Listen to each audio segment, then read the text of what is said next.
नमस्कार, मैं हूं लालचंद्र सिंह। हमारे खास कार्यक्रम पूरा सच में आप सभी का बहुत बहुत स्वागत है। खबरों की दुनिया में पूरा सच बहुत जरूरी होता है, क्योंकि झूठ से भी खतरनाक होता है अधूरा सच, और उसी तरह खतरनाक होती है अधूरी खबर भी। इसीलिए हर खबर का पूरा सच हम आपको बताएंगे, वो भी तथ्यों, तर्कों और सबूतों के साथ। तो आइए बिना देर किए देखते हैं पूरा सच।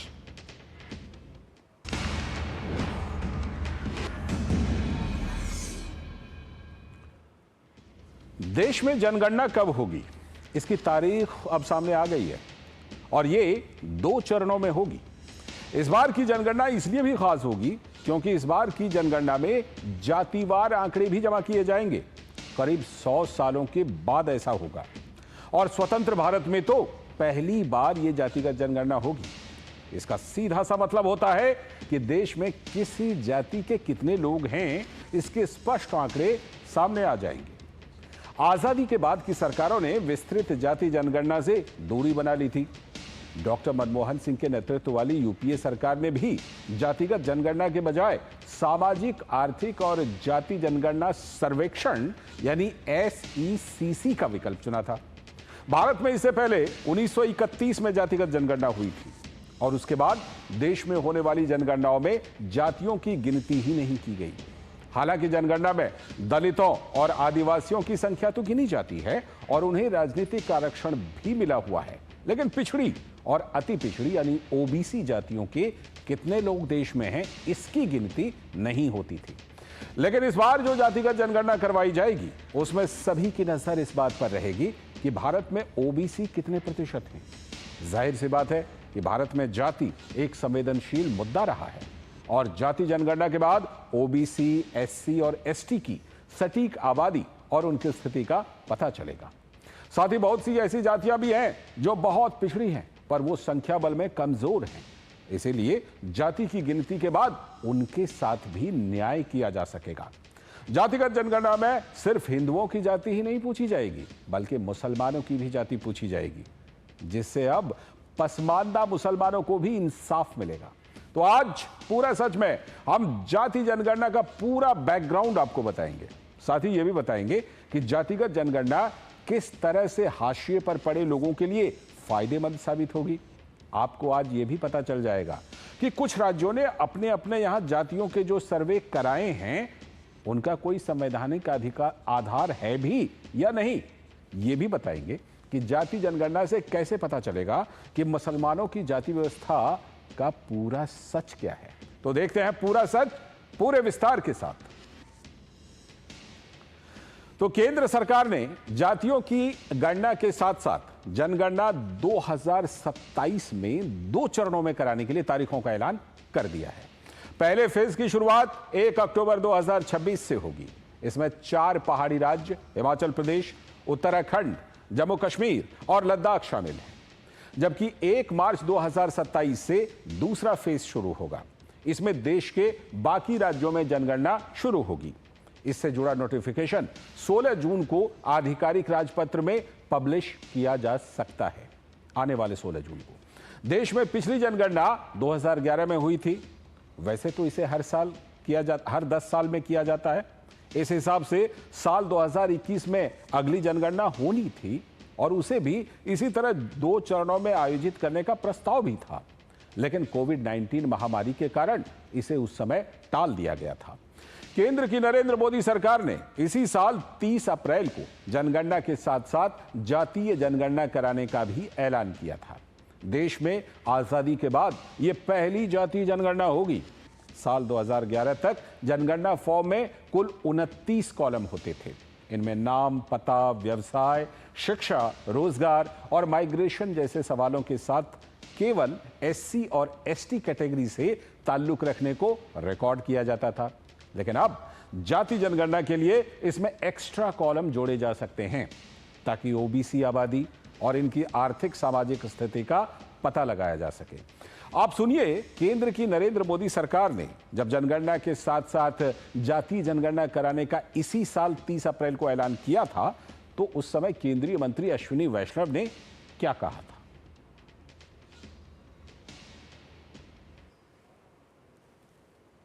हुए कि हमारा सामाजिक ताना बाना राजनीति के दबाव में न आए, जातियों की गणना एक सर्वे के स्थान पर मूल जनगणना में ही सम्मिलित होनी चाहिए। इससे यह सुनिश्चित होगा कि समाज आर्थिक और सामाजिक दृष्टि से मजबूत होगा और देश की प्रगति भी निर्बाध चलती रहेगी।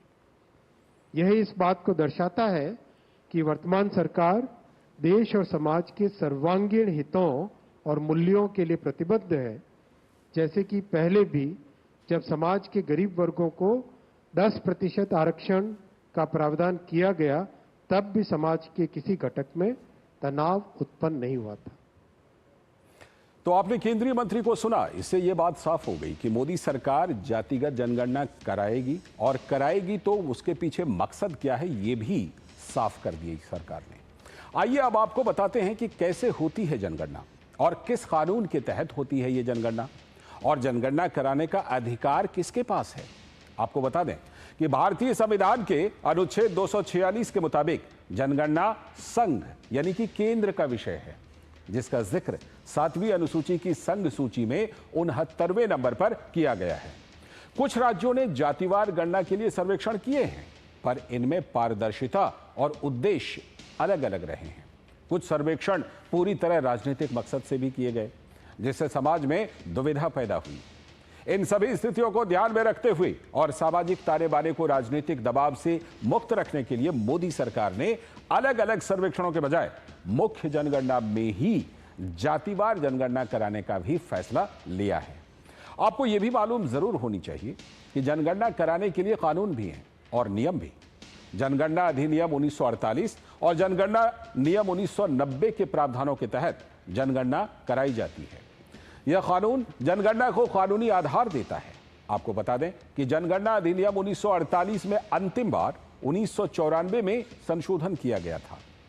यह कानून केंद्र सरकार को जनता से विवरण मांगने का अधिकार देता है, जैसा कि फॉर्म में उल्लेख भी किया जा सकता है। इस कानून की धारा 8 के मुताबिक जनगणना अधिकारी ऐसे सभी सवाल आपसे पूछ सकते हैं जिन्हें पूछने के लिए उन्हें निर्देश दिए गए हैं। जनगणना एक्ट 1948 में SC/ST की गणना का भी प्रावधान शामिल है। इसीलिए जानकारों का मानना है कि जाति जनगणना के लिए इस कानून में संभवतः संशोधन की जरूरत नहीं पड़नी चाहिए, क्योंकि पहले से इस तरह के प्रावधान हैं। इसी कानून के तहत केंद्र सरकार जनगणना की तारीख अधिसूचित करती है और प्रक्रिया की निगरानी के लिए जनगणना आयुक्त नियुक्त करती है। आपकी जानकारी के लिए आपको यह भी बता दें कि यही कानून नागरिकों को जनगणना प्रश्नों का सही उत्तर देने को जरूरी भी बनाता है और गलत जानकारी देने पर आर्थिक जुर्माने का भी प्रावधान करता है। इसीलिए आपके घर पर भी जब जनगणना शुरू होगी तो कर्मचारी आंकड़े जुटाने के लिए पहुंचेंगे, तो उन्हें सही जानकारी दीजिएगा, क्योंकि सटीक जानकारी से ही सरकार को सही हकदारों के लिए योजनाएं बनाने में मदद मिलेगी। साल 2011 की जनगणना के मुताबिक 1270 अनुसूचित जातियां और 748 अनुसूचित जनजातियां हैं। 2011 में अनुसूचित जनजाति की आबादी 16.6% और अनुसूचित जनजाति की आबादी 8.6% थी। यानी अनुसूचित जाति की 16.6, जनजाति की 8.6। अब जो जनगणना होने जा रही है, इससे ओबीसी की करीब 2650 जातियों के आंकड़े भी अब सामने आ पाएंगे। भारत में जाति जनगणना का मुद्दा लंबे समय से सामाजिक और राजनीति के साथ साथ नीतिगत चर्चा का भी विषय रहा। तो आइए जानते हैं कि इसकी शुरुआत कब हुई और फिर यह बंद कैसे हो गई। भारत में जनगणना की शुरुआत ब्रिटिश शासन के दौरान 1872 में हुई और 1881 से हर नियमित रूप से यह हर 10 साल में होने लगी। 1881 में पहली बार अंग्रेजों ने जातियों की भी गिनती करवाई थी और 1931 तक ये चलता रहा। यानी जाति जनगणना होती रही इस देश में, मतलब हर 10 साल में होने वाली जनगणना के साथ जातियों की भी गिनती होती रही।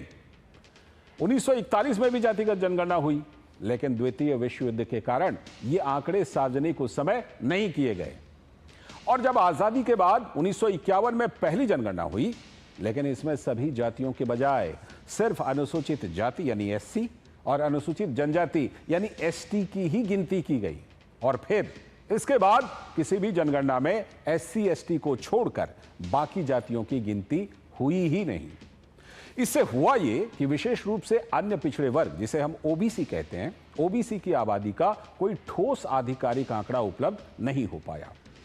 1980 में मंडल आयोग ने भी 1931 की जनगणना के आधार पर अनुमान लगाया था। यह अनुमान था सिर्फ कि OBC की आबादी लगभग उस समय 52% थी, लेकिन यह आंकड़ा पुराना और अनौपचारिक भी है। इसीलिए अब नरेंद्र मोदी की सरकार ने जाति जनगणना कराने का फैसला किया है, और जब इसके आंकड़े आएंगे तो ये 1931 के बाद और आजाद भारत में जाति जनगणना पहला और विस्तृत आंकड़ा होगा। कांग्रेस की अगुवाई वाली डॉक्टर मनमोहन सिंह सरकार ने साल 2011 में जातिगत जनगणना कराने के बजाय सामाजिक, आर्थिक और जाति जनगणना सर्वेक्षण, फर्क समझिएगा, SECC का विकल्प चुना था, जिसको ग्रामीण विकास मंत्रालय, शहरी विकास मंत्रालय और गृह मंत्रालय ने करवाया था। हालांकि त्रुटियों के कारण इस सर्वेक्षण के पूरे आंकड़े कभी भी सार्वजनिक नहीं किए गए।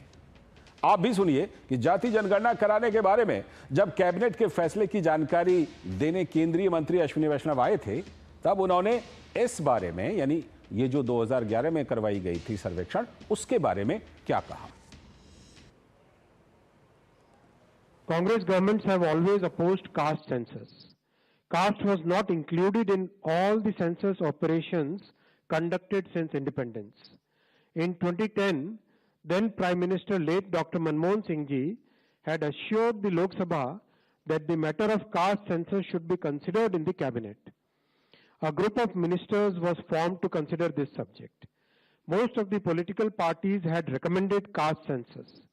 Despite this, Congress government decided to conduct only a survey of caste instead of a caste census. That survey is known as SECC. तो ये तो बात हुई कि पूरे देश में जाति जनगणना कब कब हुई, कब रुकी और फिर कब सर्वेक्षण हुए, लेकिन उसके आंकड़े जारी नहीं हुए। अब हम आपको बताएंगे कि हमारे देश में अभी तक किन किन राज्यों में जाति की गिनती हुई और उसका आधार क्या रहा, और फिर वो कितनी सही है। इस पर बात करना इसलिए भी जरूरी है क्योंकि कांग्रेस के नेता राहुल गांधी तेलंगाना मॉडल की बात कर रहे हैं, लेकिन ये मॉडल सही नहीं है, और कैसे ये सही नहीं है ये भी हम आपको बताएंगे। लेकिन राज्यों में हुए जातीय सर्वेक्षण की अगर बात करें तो अब तक बिहार, तेलंगाना और कर्नाटक अपने अपने स्तर पर जातीय जनगणना करवा चुके हैं। बिहार में जाति आधारित जनगणना साल 2022 में शुरू हुई और उसी साल इसकी रिपोर्ट भी प्रकाशित कर दी गई। इसमें सामाजिक, आर्थिक और शैक्षणिक स्थिति का आकलन करने के लिए डेटा एकत्र किया गया, जिसका उपयोग नीतियां बनाने और आरक्षण नीतियों को समायोजित करने के लिए किया गया। हालांकि इसकी सटीकता पर भी सवाल उठे और मामला हाईकोर्ट और फिर सुप्रीम कोर्ट तक पहुंच गया, जहां इस रिपोर्ट के आधार पर जो आरक्षण बढ़ाने का फैसला किया गया था उसको रद्द कर दिया गया। वहीं कर्नाटक में करीब एक दशक पहले जाति सर्वेक्षण हुआ था। साल 2014 में कर्नाटक की सिद्धारमैया सरकार ने जातीय सर्वेक्षण तो करवाया, लेकिन उसकी रिपोर्ट जारी ही नहीं की। उस समय सिद्धारमैया पहली बार कर्नाटक के मुख्यमंत्री बने थे और अब तो वो दूसरी बार बने हैं और दूसरे कार्यकाल का भी लगभग आधा कार्यकाल तो पूरा कर चुके हैं। तो राज्यों ने जातिगत सर्वेक्षण करवाए तो सही, लेकिन इनसे प्राप्त डेटा की सटीकता और विश्वसनीयता पर हमेशा सवाल उठे। बात तेलंगाना की खासतौर पर करते हैं। तेलंगाना में कांग्रेस की रेवंत रेड्डी सरकार ने साल 2024 में व्यापक सामाजिक, आर्थिक, रोजगार और जाति सर्वेक्षण इस नाम से शुरू किया। 2025 में इस सर्वेक्षण के आंकड़े जारी तो हुए, लेकिन इसकी सटीकता को लेकर BRS समेत मुख्य विपक्षी दलों ने सवाल उठाए और उन्होंने कहा कि सर्वे में जो पिछड़ी जातियां यानी OBC की जनसंख्या है उसको तो कम करके दिखा दिया गया। तेलंगाना में इन आंकड़ों पर भारी विवाद भी हुआ। तेलंगाना के सर्वे में 3.1% परिवार और लगभग 16 लाख लोग शामिल नहीं हो पाए।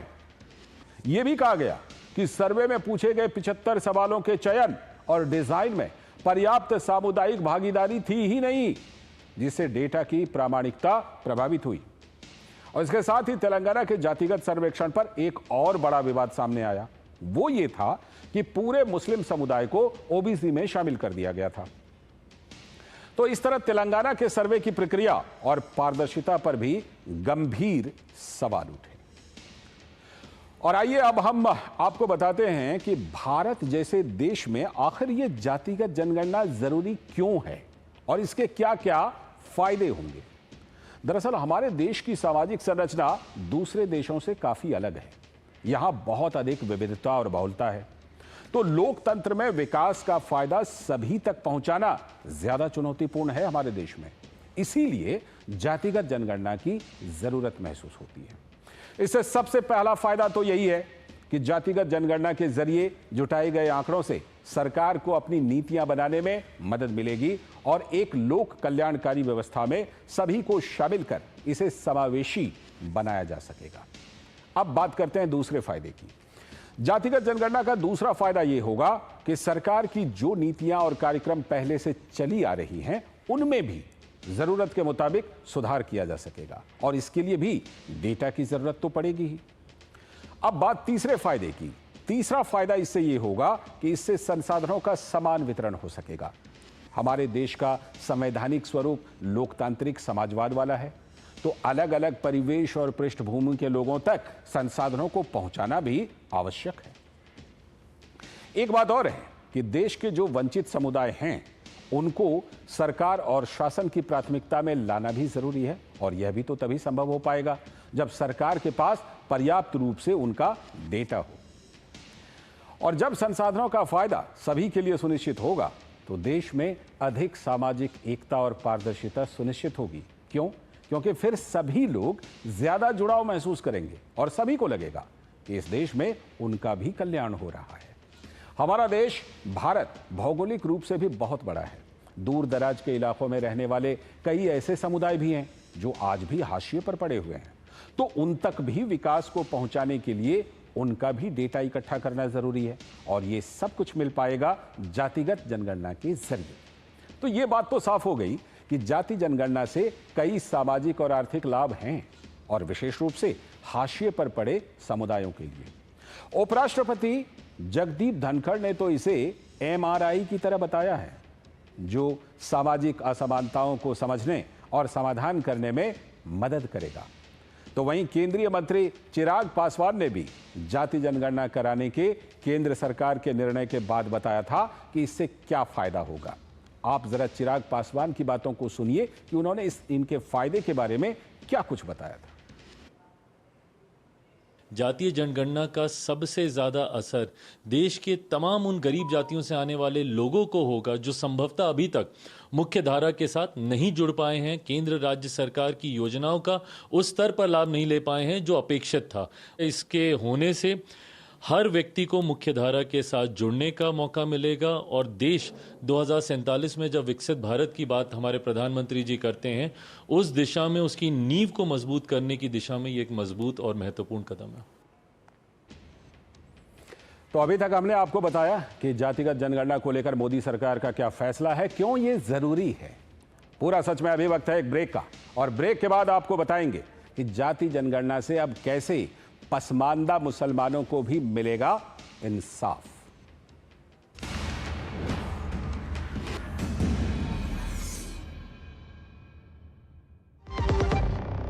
मेरे गांव की छत से मैं रोज चांद देखता था।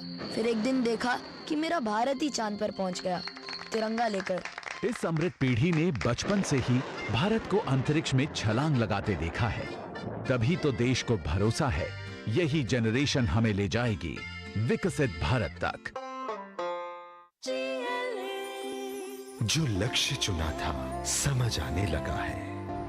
GLA यूनिवर्सिटी, उच्च लक्ष्यों की निश्चित प्राप्ति। मेरी पसंद, मेरी पसंद, मेरी पसंद, मेरी पसंद, हमारी पसंद, हम सबकी पसंद। मजबूत देश का मजबूत सरिया हो गया स्टील। हेल्थ इंश्योरेंस को झंझट कहने वाला मिस्टर वेंकट ऐसा पलटी मारा। नो वेणु, कोई झंझट नहीं, इंश्योरेंस का क्लेम कुछ ही घंटों में पास होता है। मेरा बाईपास का था, फिर भी या फीलिंग मच बेटर वेणु। झंझट तो मेरा शैम्पू है, इंश्योरेंस नहीं। अच्छा किया इंश्योरेंस लिया।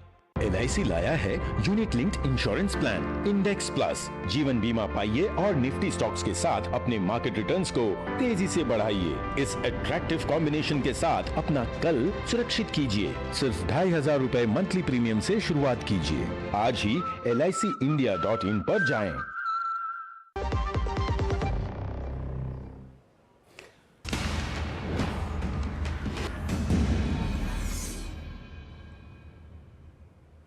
ब्रेक के बाद पूरा सच में एक बार फिर से आपका बहुत बहुत स्वागत है। तो मोदी सरकार जातिगत जनगणना करवाने वाली है, लेकिन आपको पता होना चाहिए कि जातिगत जनगणना में सिर्फ हिंदुओं की जाति नहीं पूछी जाएगी, बल्कि मुसलमानों की भी इस बार जाति पूछी जाएगी।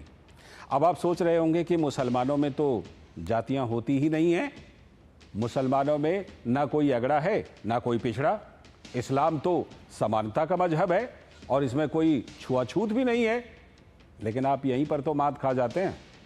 दरअसल हमारे देश की सोच पर पिछले 75 साल से कब्जा करके बैठे एक इकोसिस्टम ने हमें कभी बताया ही नहीं कि मुसलमानों में भी जातिवाद है, जाति के आधार पर भेदभाव है और जाति के नाम पर छुआछूत भी होती है।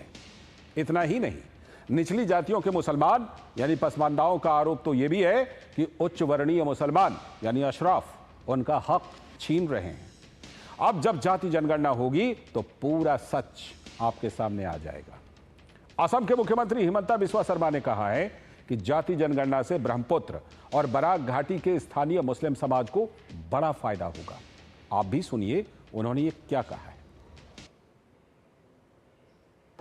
आमार कारणे ভাল হ'ব আৰু কাষ্ট সেন্সাস হলে অসমীয়া মুছলমান মানুহখিনিয়ে যেটো তেওঁলোকে ইমান দিন আশা কৰি আছিল যে দেখি জলহা সয়দ তেওঁলোকে নিজৰ নিজৰ জাতি লিখিব পাৰিব আৰু বৰাক উপত্যকাটো মইমাল আদি জাতিয়ে ফিচাৰমেন সকলে নিজৰ বিভিন্ন দাবীৰ কথা কৈছিলে। প্ৰথম দাবীটো আছিল যে সেন্সাস কৰিব লাগে। এই কাষ্ট সেন্সাসৰ ফলত অসমীয়া মুছলমান মানুহখিনি আৰু বৰাকৰ খিলঞ্জীয়া মুছলমানখিনিয়ে নিজৰ জাতিটো লিখিব পাৰিব আৰু জাতি আৰু মানুহৰ সংখ্যা গম পালে বাকি কথাবিলাক। हिमंता बिस्वा शर्मा की ये बात असमिया में थी, लेकिन हमने हिंदी में आपको लिख करके भी बताया कि वो क्या कह रहे थे, किस तरह से फायदा होगा पसमानदा मुसलमानों को। आपने एक शेर तो जरूर सुना होगा कि एक ही सफ में खड़े हो गए महमूदो अयाज, ना कोई बंदा रहा ना कोई बंदा नवाज। मशहूर शायर और पाकिस्तान की विचारधारा के जनक अल्लामा इकबाल इस शेर के जरिए ये बताने की कोशिश करते हैं कि इस्लाम धर्म के सभी मानने वाले बराबर हैं और उनमें किसी प्रकार की कोई ऊंच नीच नहीं है। लेकिन क्या सच में मुस्लिम समाज ऐसा है जहां कोई जाति नहीं, कोई भेदभाव नहीं और सभी बराबर हैं? और क्या वहां भी समाज के सभी वर्गों के बीच रोटी बेटी का रिश्ता है? तो आइए हम आपको बताते हैं कि मुस्लिम समाज की जातियों का पूरा सच क्या है। मुस्लिम समुदाय की जातियां 3 प्रमुख वर्गों और सैकड़ों बिरादरियों में बटी हुई हैं। अशराफ, अजलाफ और अरजाल, ये 3 वर्ग हैं। अशराफ यानी उच्च वर्ग, इनमें सैयद, शेख, तुर्क, मुगल, पठान, मुस्लिम राजपूत, त्यागी मुस्लिम आते हैं। वहीं अशराफ समुदाय सवर्ण हिंदुओं की तरह मुस्लिमों में तथाकथित संभ्रांत समुदायों का प्रतिनिधित्व करता है। जो दूसरा वर्ग अजलाफ मुसलमानों का है, इसमें अंसारी, कुरैशी, मंसूरी, सलमानी, मलिक, गुर्जर, गद्दी, घोसी, राइन, दर्जी, मनिहार और सैफी जैसी ओबीसी जातियां शामिल हैं। और अब आपको बताते हैं अरजाल के बारे में, यानी मुसलमानों में अति पिछड़ी जातियां, जिसे हम हिंदुओं में ओबीसी बोलते हैं। इनमें धोबी, मेहतर, अब्बासी, भटियारा, नट, हलालखोर, बक्खो, मोची, भाट, डफाली, पमरिया और नालबंद जैसी मुस्लिम जातियां शामिल हैं। अजलाफ और अरजाल कैटेगरी में शामिल मुसलमानों को ही पसमानदा मुसलमान कहा जाता है और इनकी आबादी अपने देश में मुसलमानों की करीब करीब 85% तक आबादी है। मोदी सरकार के जातिगत जनगणना के फैसले में एक तरफ जहां हिंदू जातियों का आकलन होगा, तो वहीं पहली बार मुस्लिम समुदाय की जातियों की भी गिनती होगी। इस बार की जनगणना में पसमानदा मुसलमानों की गिनती ओबीसी कैटेगरी के तहत कराने की तैयारी है। अब तक मुस्लिम समुदाय को एक धार्मिक समूह के रूप में ही गिना जाता रहा है, इसीलिए पसमानदा मुसलमानों के आंकड़े जुटाने को बड़ा कदम माना जा रहा है। इससे पसमानदा मुसलमानों की सामाजिक, आर्थिक और शैक्षणिक स्थिति के ठोस आंकड़े सामने आएंगे। अब तक पसमानदा मुसलमानों की जातिगत आधार पर गणना नहीं होने से इनकी आवाज अनसुनी कर दी जाती रही है, लेकिन अब ऐसा नहीं होगा। जाति जनगणना से जब मुस्लिम समुदाय के आंकड़े सामने आ जाएंगे तो उन आंकड़ों के आधार पर पसमानदा मुसलमान भी अपने संख्या बल के आधार पर अपनी भागीदारी की मांग कर सकेंगे। मुस्लिम समुदाय की जाति पूछने के पीछे मकसद ये बताना है कि जब डेटा आएगा तो ये पता चल सकेगा कि कैसे पूरा मुस्लिम समाज पिछड़ा नहीं है, बल्कि मुस्लिमों में भी कुछ वर्ग हैं जिनका विकास या उत्थान नहीं हो सका है। यही वजह है कि पसमानदा समाज के नेता और कार्यकर्ता सरकार के इस फैसले का स्वागत कर रहे हैं। आप भी जरा उनकी भावनाओं को सुनिए। ये बहुत ही स्वागत योग्य कदम है। मुस्लिम समाज में चूँकि सामाजिक न्याय की दृष्टि से देखें तो मुस्लिम समाज बहुत ही पिछड़ा हुआ है। मुस्लिम समाज में सामाजिक न्याय स्थापित करने के लिए मुस्लिम जातियों की गिनती बहुत ही आवश्यक है। इसको हम बहुत ही सकारात्मक रूप में देखते हैं। यहाँ बस मैं एक बात ऐड करना चाहूँगा कि सिर्फ जो ओबीसी लॉट के अंदर मुसलमान आते हैं सिर्फ उनकी गिनती नहीं होनी चाहिए। जो मुस्लिम समाज में जो आदिवासी और जो दलित जातियाँ हैं उनकी भी गिनती होनी चाहिए। डाटा इकट्ठा हो, उस पर फिर जो है पसमानदा लोगों के लिए बेहतरी के लिए काम किए जाएं, उनके शिक्षा के लिए और आर्थिक सामाजिक स्थिति को बेहतर करने के लिए, उनके विकास और डेवलपमेंट तरक्की के लिए काम हो, ताकि ये जितने भी बिरादरियां हैं उन बिरादरियों को एक मकाम और एक हैसियत मिल सके। तो आज आपसे विदा लेने से पहले बता दें कि जनगणना होगी साल 2027 में, जातिगत जनगणना भी होगी और मुस्लिम समाज के पिछड़े लोगों की भी गिनती होगी। तो आज पूरा सच में इतना ही। कल फिर होगी आपसे मुलाकात अपने इस विशेष कार्यक्रम पूरा सच में किसी और सियासी मुद्दे की पड़ताल के साथ। तो मुझे और मेरी पूरी टीम को दीजिए आज के लिए अनुमति। नमस्कार।